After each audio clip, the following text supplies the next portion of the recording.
I grew up in a family of many children. When I was a very young child, my parents lived in Logan, Utah, and they had 8 children. I was the youngest boy of the 8, and my mom felt inspired to adopt more children out of countries like Guatemala or Mexico. You know, with the 8 of us children as well as the 6 that were adopted, we had quite a little army at our disposal. Dan, stop still so I can get your head. Go away. Like 50. My name is Dan Johnson. I am the marketing director, and Dr. Johnson is my brother.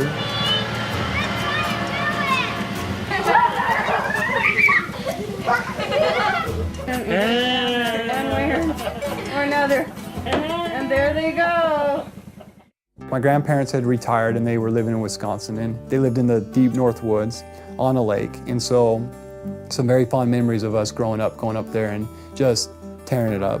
We'd get in this big 15-passenger van and drive the 25 hours to Wisconsin to visit my grandparents for a week or two every summer. And on one such summer, we were getting ready, getting packed. My mother had just had my little baby sister Jan. A couple days prior to us leaving, my mother came to my father and said that she felt for whatever reason that she needed to go on this trip with the family.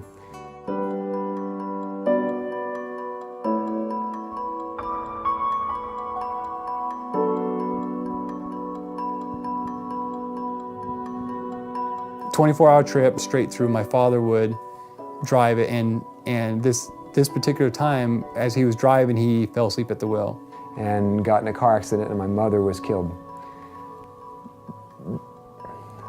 This was an incident in my life that would have had the opportunity to break my father. He had just recently started a veterinary practice, and that, in addition to having 14 children, the loss of my mother at the time was a devastating blow to our family. Dr. Johnson's biological mother, Judy, I knew her, and she's had a big impact in my life. There's just people in your life that make an imprint. The accident, I remember the impact when I learned of the accident that they had been in on their vacation.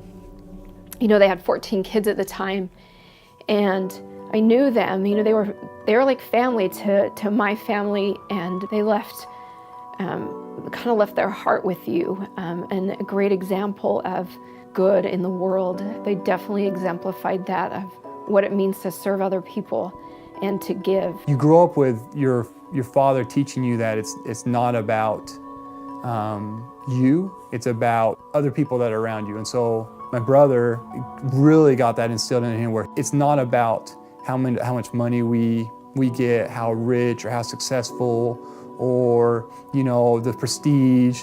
It's about the people that are around you, that you are able and willing to help them grow and help them progress. Shortly after Judy passed away, he met someone else who had also lost her loved one. And together, these two selfless people came together to raise 18 children and then had one of their own. So together impacted 19 people just within their household. How can you not learn something from that? So to me, his upbringing, no doubt, had an impact on who he is and his desire to give to other people.